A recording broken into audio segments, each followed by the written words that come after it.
धर्म संस्थापनार्थाय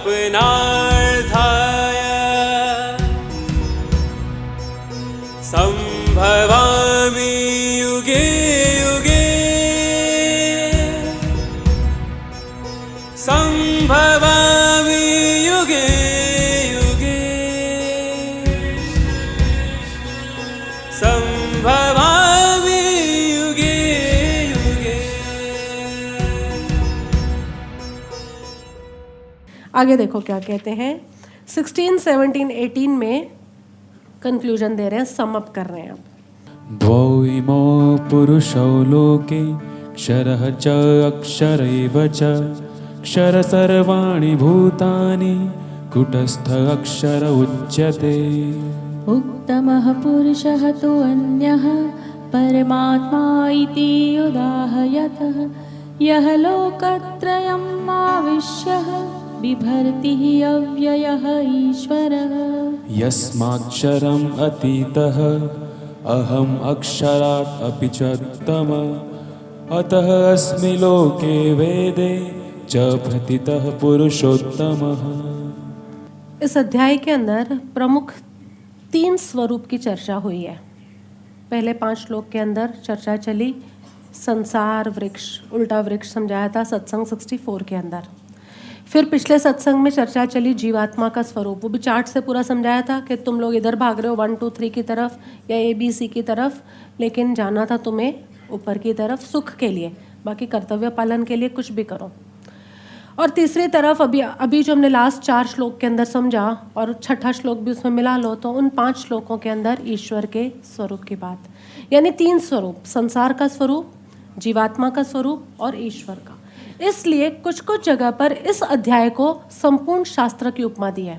पुरुषोत्तम योग अपने में ही पूरा शास्त्र है। वंडरफुल। पुरुषोत्तम योग भगवत गीता का 15वां अध्याय अपने में ही पूरा शास्त्र माना जाता है, क्योंकि 3 मेजर स्वरूप का वर्णन और उसका विस्तार इस अध्याय के अंदर हुआ है। अब इस पूरी बात को समअप कर रहे हैं। 3 ले आए यहाँ पर। कौन कौन थे? एक संसार, दूसरा जीवात्मा और तीसरा ईश्वर। संसार जो है उसको क्षर कहा, क्षर, क्षर यानी जो विनाशी है। जीवात्मा को क्या कहा? अक्षर, जो अविनाशी है।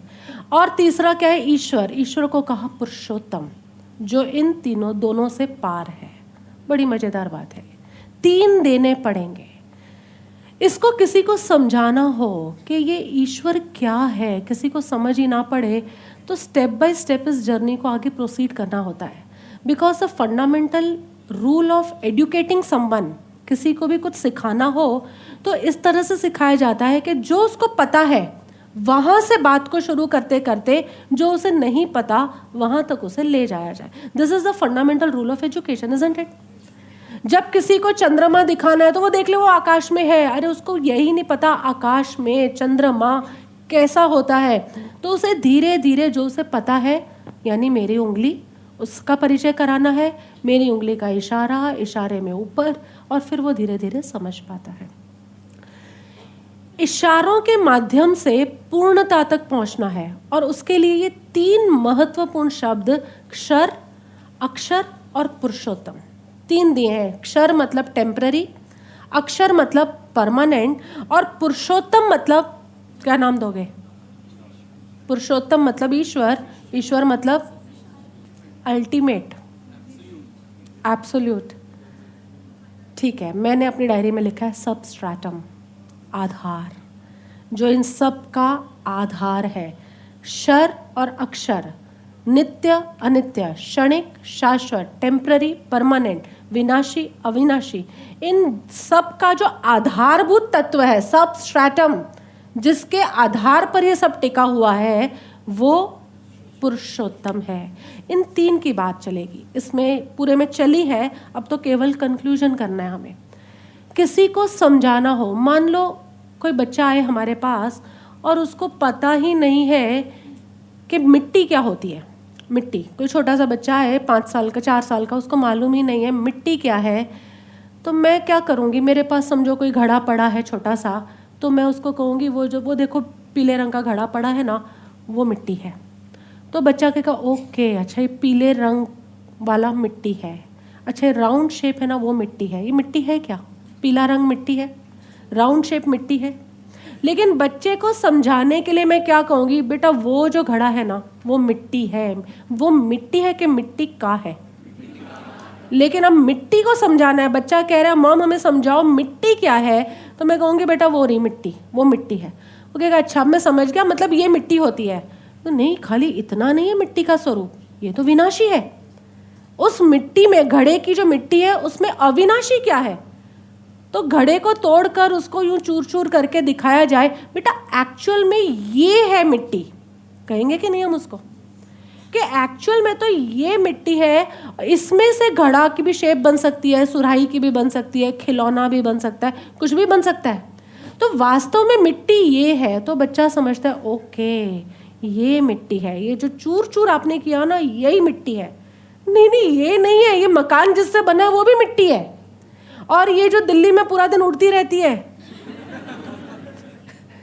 जो तुम्हारे लंग्स को परेशान कर रही है, वो सब मिट्टी है।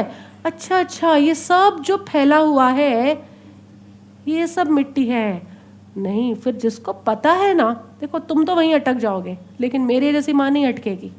वो कहेगी अरे नहीं, ये जिसके आधार पर टिका हुआ है, कोई तो है जो इस मिट्टी को मिट्टी रूप रहने देता है, सोना नहीं कर देता।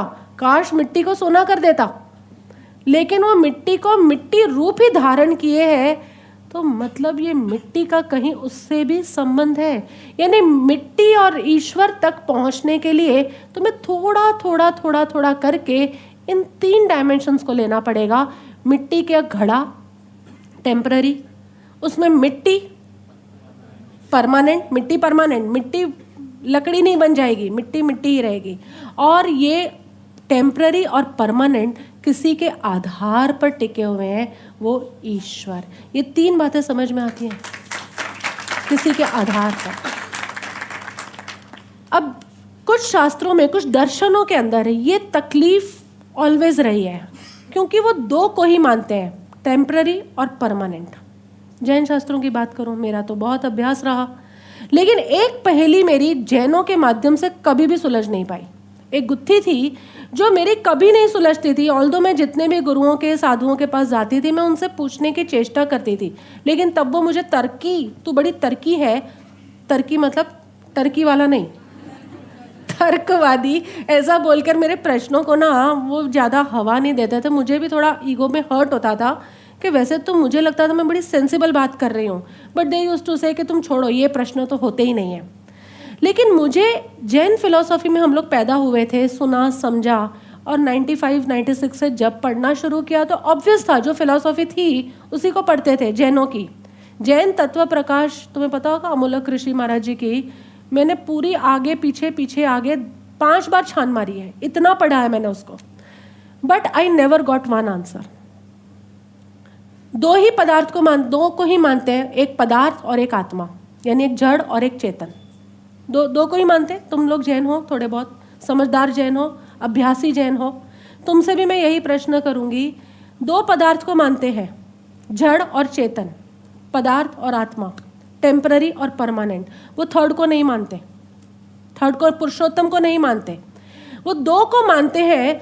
तो प्रश्न मेरा ये उठता था हमेशा, तो ये आत्मा इस संसार में उलझी कैसे? क्योंकि 2 ही है, एक है पदार्थ और एक है आत्मा। तो ये आत्मा पदार्थ के चक्कर में आई कहाँ से? मत पूछो, ये क्वेश्चन बड़ा बेकार है। और ये तुम्हें बेकार क्वेश्चन लग रहा है, इट इज़ अ फाउंडेशन। ये उलझी कैसे?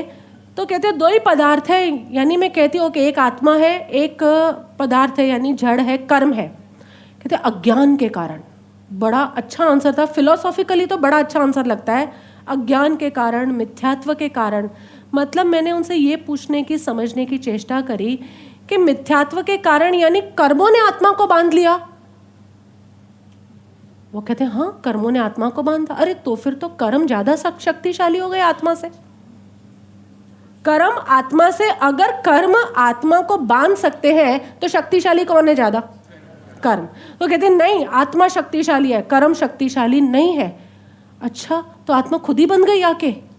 कि मैं शक्तिशाली हूँ, मैं बंध जाती हूँ तुम्हारे साथ। नहीं, ऐसा नहीं है, ये अनादि अनंत रिलेशन है, ये प्रश्न ही वाजिबी नहीं है, मतलब राइट नहीं है। मैंने कहा अच्छा, लेकिन तो फिर क्या आत्मा बंधी कैसे इसमें, कर्मों में आत्मा, क्योंकि तुम तो दो को ही मानते हो, एक है पदार्थ और एक है आत्मा।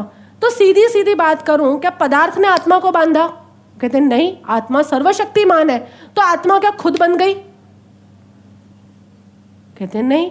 तो मैंने कहा तो, कहते पता नहीं, इसमें तो उनके पास कोई आंसर नहीं है। तो जो खुद बन गई तो उसका क्या भरोसा, सिलसिला में जाए, 10 दिन रहे, बोर हो जाए और वापस आके बन जाए? क्या इतनी मेहनत कर रहे हैं हम पागलों की तरह? क्योंकि तब I wanted to make sure कि जहां मैं जाऊं वहां से लौट कर नहीं आना। कृष्ण ने बोला ना हमें, वो जाते हैं लौट कर नहीं आते। I was looking for that destination कि एक बार जाए वहां से वापस लौट कर नहीं आना।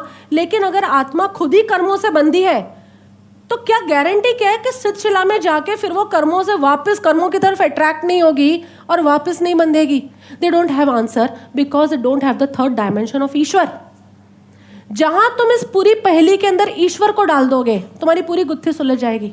2002 में जब मैंने पहली बार भगवद गीता पढ़ी और ईश्वर का स्वरूप समझ में आया और मैं नास्तिक दर्शन से आस्तिक दर्शन की तरफ आई, I had a major jump, क्योंकि जैन फिलॉसफी ने यही सिखाया था, दो ही है, एक पदार्थ और एक आत्मा, यानी एक जड़ और एक चेतन।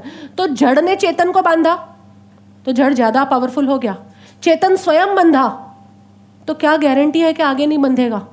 जब पहली बार बंध गया तो अगली बार भी बन जाएगा। लेकिन नहीं, अगर ईश्वर के इस व्यापक रूप को, बिग बैंग को समझो कि एवरीथिंग जस्ट हैपेंड, और चूंकि तुमने कभी अपने ऊपर काम नहीं किया था, अपने स्वरूप को नहीं पहचाना था, इसलिए तुम्हें इस लीला में भेजा गया। यदि तुमने अपना स्वरूप पहचान लिया होता तो तुम सनातन अव्यक्त में चले जाते, वहां से फिर कभी तुम्हारे लौटने का कोई रास्ता नहीं होता। वो परम धाम है। तुम्हें समझ में आ रहा है, याद आ रहे हैं सारे words? So there only you get the answer. उससे पहले तुम्हें आंसर ही नहीं मिल सकता। अगर तुम दो मानोगे, टेम्पररी और परमानेंट, जड़ और चेतन, क्षर और अक्षर, तुम्हें इस प्रश्न का उत्तर नहीं मिलेगा कि जड़ ने चेतन को बांधा कि चेतन खुद बंधा। लेकिन जहां तुमने ईश्वर ले आए, बीच में पुरुषोत्तम ले आए, सब स्ट्रैटम ले आए, वहां तुम्हें इन सब प्रश्नों के उत्तर मिल जाएंगे।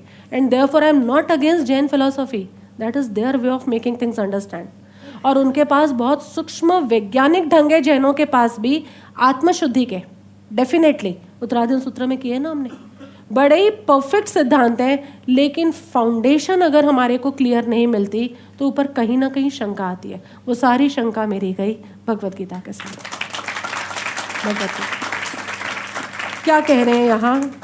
इस संसार, देखो 16, 17, 18, अब समझ में आएगा तुम्हें। इस संसार में नाशवान और अविनाशी भी, ये दो प्रकार के पुरुष हैं। पुरुष है मतलब पुरुषार्थपूर्ण, वो दोनों, जड़ भी अपना पुरुषार्थ कर रहा है और चेतन भी कर रहा है।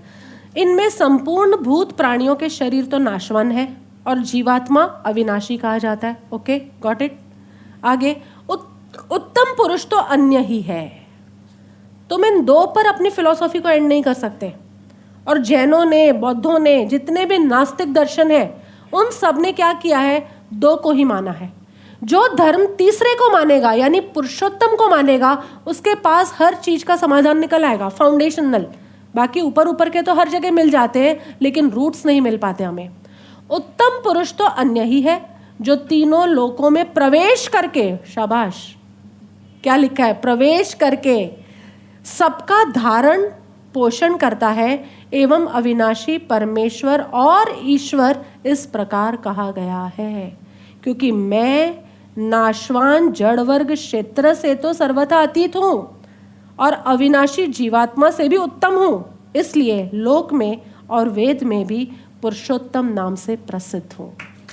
अपनी प्रसिद्धि कर रहे हैं, आई एम। तुम खाली ये मानो कि जड़ और चेतन दो है, आई रिजेक्ट दिस थिंग। नहीं, जड़ भी है, चेतन भी है। मैं जड़ से अतीत हूं और चेतन से उत्तम हूं। वाह वाह, क्या कहा! जड़ से अलग हूं, जड़ से, तुम जड़ के थ्रू तो मेरे को पा ही नहीं पाओगे, लेकिन तुमसे उत्तम हूं, यानी तुम मेरे थोड़े निम्न अंश हो और कुछ नहीं है। मैं तुमसे बेटर हूं, मतलब तुम थोड़े थोड़े मेरे जैसे हो, लेकिन मैं तुमसे बेटर हूँ, तो इसका मतलब तुम थोड़े थोड़े मेरे जैसे भी तो हो। जड़ से तो मैं बिल्कुल ही अलग हूँ, लेकिन तुम चेतन से मैं उत्तम हूँ, और इसलिए मुझे पुरुषोत्तम कहा जाता है। 1920 में अब इस बात को कंक्लूड कर देंगे, खत्म कर रहे हैं इस चैप्टर को। यह मामेवम् असम्मूढः जानाति पुरुषोत्तमं सः सर्वविद् भजति मां सर्वभावेन भारत। इति गुह्यातमं शास्त्रम् इदम् उक्तं मया नघ एतत् बुद्ध्वा बुद्धिमान् स्यात् कृतकृत्यः च भारत। हे भारत, जो ज्ञानी पुरुष मुझको इस प्रकार तत्व से जानता है, यानी मेरे क्षणिक स्वरूप को भी जानता है, मेरे शाश्वत स्वरूप को भी जानता है, और मेरे पुरुषोत्तम स्वरूप को भी जानता है, तीनों को, तीन जानने से। देखो जैनों को ये बात जमेगी नहीं, जहाँ ले आए ना, मेरी तो ब्लिस ऑफ विजडम के को भी कुछ जगह से, जैनों की जगह से थोड़े क्या बोलते हैं, अपोजिट रिव्यूज़ मिले, ओपिनियंस मिले कि आप जैन होकर ऐसा लिखती हैं कि एक में से ही दोनों आए हैं, क्योंकि ब्लिस ऑफ विजडम के टाइटल में ही लिखा था everything is nothing but the play of one energy. तो जो जैनों के हाथ में वो पड़ी तो उन्होंने थोड़ा नाराज़गी दिखाई कि बेन प्रभु अब जैन हो के। मैंने कहा मैंने कहीं ऐसा नहीं लिखा, ये जैन मैगजीन है, it's a spiritual revolutionary movement. मैंने कहीं ऐसा लिखा ही नहीं है कि जैन मैगजीन है और जैन बातों की प्रसिद्धि कर रहे हैं। तुम्हें मुबारक तुम्हारा जैन पना, लेकिन जैन पने के अंदर I know the foundational answer is not there, क्योंकि वहाँ पर ये जो ईश्वर की बात नहीं है, द थर्ड डायमेंशन जिसमें से ये सब कुछ आया है, तो सिंपल कुछ बातों का ये आत्मा आई और चिपकी कैसे। हाँ, अभी आपको पता चल गया ये जैनों को कि आत्मा को कर्म ने पकड़ा कि कर्म ने आत्मा को पकड़ा। शुरुआत की अगर तुम कोशिश करो जानने की, तो तुम्हें पता चलेगा without the understanding of concept of Ishwar and his leela. लीला कहा है इसको इसलिए जैन हिंदू दर्शन में, लीला को जब तक आप नहीं समझोगे तब तक आपको समझ ही नहीं आ पाएगा, और जब आ पाएगा समझ तो उसको कहा ज्ञानी पुरुष और सर्वज्ञ पुरुष, दो नाम दे दिए। वो ज्ञानी भी हो जाता है और वो सर्वज्ञ भी हो जाता है, वो त्रिकाल को जान लेता है। जिसने उस एक को जाना उसने सबको जाना। वचनामृत के ऊपर ये नहीं लिखा क्या, जिसने एक को जाना ना उसने सब कुछ जान लिया। Everything lies in that one. तुम देखो ईश्वर कहाँ से, एक मिनट, एक सिंपल सी बात, गॉड में से ही क्या आया है, क्षर और अक्षर। क्षर यानी टेम्पररी और ये है परमानेंट। गॉड क्या कह रहे हैं, मैं क्षर से तो अतीत हूं और इससे उत्तम हूं। तुम इन दोनों के बीच में तो कोई रिलेशन ही नहीं दिया, क्षर और अक्षर के बीच में। तुम्हें दिख रहा है, अगर मैंने इसीलिए आके लिखा है इसको, क्षर और अक्षर के बीच तो कोई रिलेशन ही नहीं है।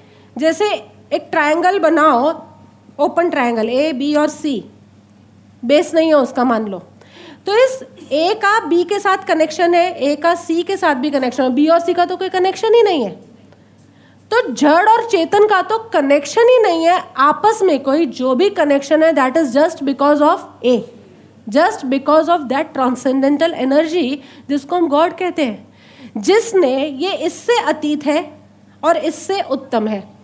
तुम इसके माध्यम से जाने की कोशिश करोगे, यानी कर्मों में कोई फेरफार करके जाने की कोशिश करोगे, तुम कभी भी नहीं पहुंच पाओगे। पर तुम स्वरूप समझकर फिर कर्मों में फेरफार करोगे तो तुम डेफिनेटली पहुंच सकते हो। ये पूरा कंसेप्ट तुम्हें समझ में आ रहा है। इसलिए जिसको ये बात समझ में आ गई कि यहाँ इस पूरे प्ले में तीन है, इस पूरे खेल में तीन लोग हैं, ए यानी ईश्वर, बी यानी टेम्पररी जड़, और सी यानी चेतन परमानेंट। लेकिन रिलेशन किसका बन सकता है, सी और ए का। सी और बी का कभी भी रिलेशन बना नहीं है और कभी भी बनेगा नहीं। जिसने इसे तत्व से जान लिया, बार बार तत्व तत्व तत्व, इस बार कितना आ गया, तत्व से जो भी ये बात जान लेता है वह मुझ वासुदेव परमेश्वर को ही भजता है। हे निष्पाप अर्जुन, कितना अच्छा अलंकार दिया उसे। सच में निष्पाप होगा अर्जुन, इजंट इट? इस प्रकार यह अति रहस्य युक्त गोपनीय, रहस्य युक्त क्यों है? रहस्य है ये दिस इज अ मिस्ट्री। ये जल्दी से तुम्हें, ये तो अब तुम यहाँ over the period of year समझ रहे हो ना, तो तुम्हें समझ में आया है। अदरवाइज ये रहस्य इतनी जल्दी नहीं समझ में आता। सब कुछ ईश्वर, सब कुछ ईश्वर, तुम्हें पागल हो क्या? सब कुछ ईश्वर। ईदी अमीन को भी ईश्वर मान ले, अब हिटलर को भी मान ले। हाँ, आज तुम मान सकते हो, लेकिन यही बात तुमसे 4 साल पहले कही होती, हिटलर ने इतने अपराध किए, ईश्वर है, हाँ, तुम क्या कहते? Not possible. लेकिन आज तुम मान सकते हो कि नहीं? यस। गोपनीय, गुप्त है ये ज्ञान, खाली तुम 500 लोगों को मिल रहा है, गुप्त है। गोपनीय शास्त्र, इसलिए मैंने कहा इस चैप्टर को इन्होंने शास्त्र का नाम दिया है। सारी बातें, जितने भी इंपॉर्टेंट स्वरूप है, सब इसमें आ गए। मेरे द्वारा कहा गया, इसको तो तत्व से जानकर, वापस तत्व से, इसको गहराई से, खाली ऊपर ऊपर से नहीं, मनुष्य ज्ञानवान और कृतार्थ हो जाता है। So this was the end of Purushottam Yoga. ओम तत्सत इति। ॐ तत्सत् इति श्रीमद्भगवद्गीता उपनिषत्सु ब्रह्मविद्यायां योगशास्त्रे श्रीकृष्णार्जुनसंवादे पुरुषोत्तमयोगो नाम 15ोऽध्यायः। हरि ओम तत्सत्, हरि ओम तत्सत्, हरि ओम तत्सत्।